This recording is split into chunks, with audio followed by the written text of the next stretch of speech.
Fiona had had enough. She knew something was up with Julia and she wanted answers. Plus, she was not happy about being lied to. Seriously, Julia, what's going on? You've been acting weird all week. The other day, when you were late to lunch, you said you were late to lunch cause of Sandy being slow with your science experiment. But 1, I talked with Sandy and she said you were the one holding things up. And 2, you don't have science class before lunch, you have English. Why did you lie to me? This one felt like a 2x4 to the head. Fiona was totally right, and Julia knew it. Julia wasn't the type of person who lied, especially to her best friend. Suddenly the emotions of guilt and fear welled up inside of her and she started tearing up. She tried to hold it together but wasn't doing a good job. Fiona knew something was up, but when she saw the tears she actually felt scared for the first time. She had known, for a while, that something was going on, but it never occurred to her that what Julia was hiding might be something big, or something really bad. She was feeding off Julia's emotions and now she too began to worry and wondered if she had made a mistake of bringing this up. But it was too late for that, she realized. Julia tried to start talking. I know, you are right. I'm sorry, it wasn't her fault at all. It's just that. I don't understand, says Fiona. What is going on? What's wrong? I thought like maybe you were seeing somebody or something like that. Suddenly an idea hit her. OMG, are your parents getting a divorce or something? The question was so far from where Julia's thoughts were that it actually helped. No, of course not. They are on a date right now. Then what on earth is going on? Julia looked over at Fiona and saw her best friend desperately wanting to listen to her and know what was going on. And she wanted to reach out to her and share her feelings. So she stopped thinking and just started talking. It all came out.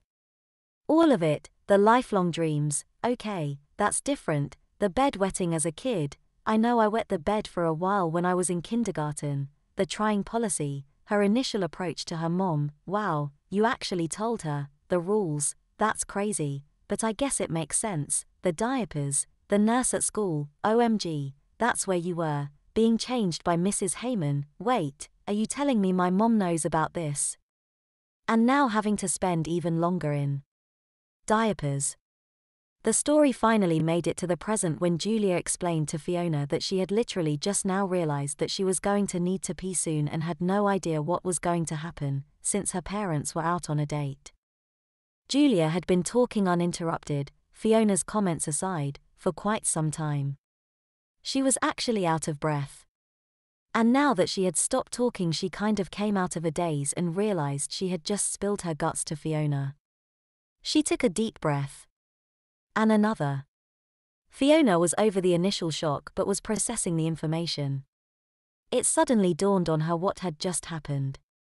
Oh my God, Julia, you just come out to me. What do you mean? I mean you've been in the closet about this diaper thing your whole life, haven't you? Julia knew what that meant. She didn't know anybody personally who was gay, but there were certainly rumors. And in fact a few kids had come out in her high school, or at least that is what she had heard. And there were plenty of famous people who had made their sexuality public.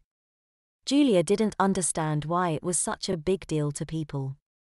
Her parents had taught her to be an accepting and open-minded person. Julia had never thought of herself as in the closet, but now that she thought about it, she saw that Fiona point.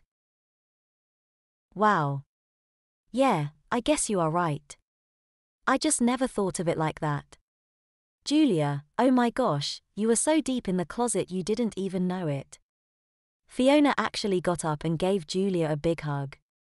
Seriously, Julia, I bet that was really hard and I can understand why you didn't want to talk about it. I'm honestly honored that you told me all this. How do you feel now? Julia had to admit that although she was still a bit upset, her hands were actually shaking slightly, she did feel better. It had been really hard keeping it all in, not telling her best friend, and even lying. Now that it was all out, she felt normal again for the first time it seemed. I'm still a little freaked out, I think, but I feel better. I guess I didn't even realize how hard it's been keeping it all a secret. Look, Julia, I totally understand. I mean, it's nobody's business what you wear under your clothes, you know. I'm certainly not going to tell anybody or anything like that. The two girls kept talking. Fiona asked questions. Julia answered them. They talked and talked. They agreed that the easiest way to go about this was to just act like she really had to wear diapers just like her mom and dad. What difference does it make why you have to wear diapers? If you have to wear 'em, you have to wear 'em, right? Fiona said.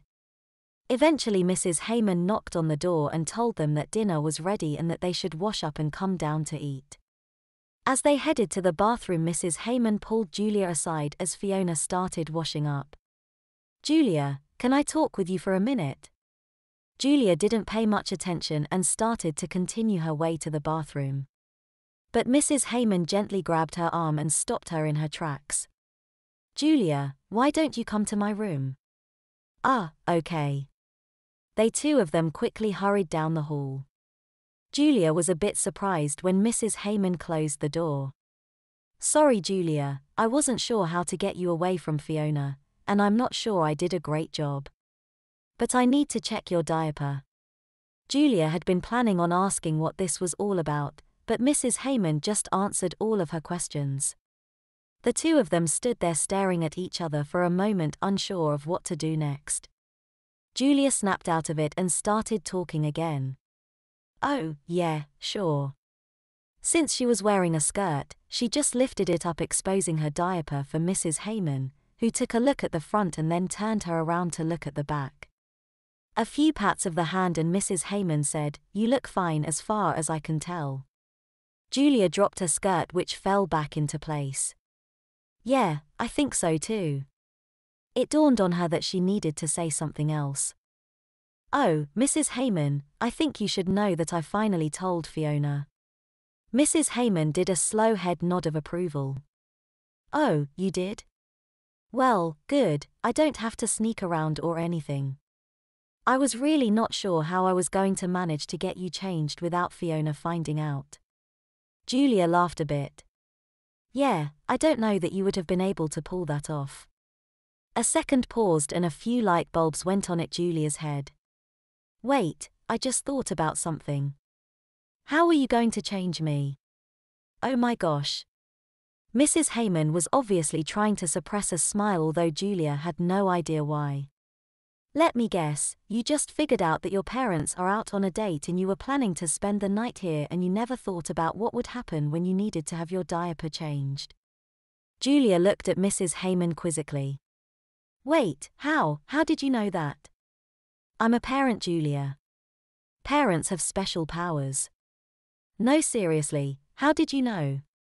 I am serious, Julia, although in this case credit goes to your mom. It clicked for Julia. That's why she wanted to talk to you, isn't it? Good job, Julia. Your mom is a smart cookie and was looking out for you. She and your dad dropped off a few supplies on their way to dinner. So later, when you do need to have your diaper changed, I have a few here and can take care of it. Julia didn't really know what to say, so she just said, thanks. You're welcome. Now let's go eat.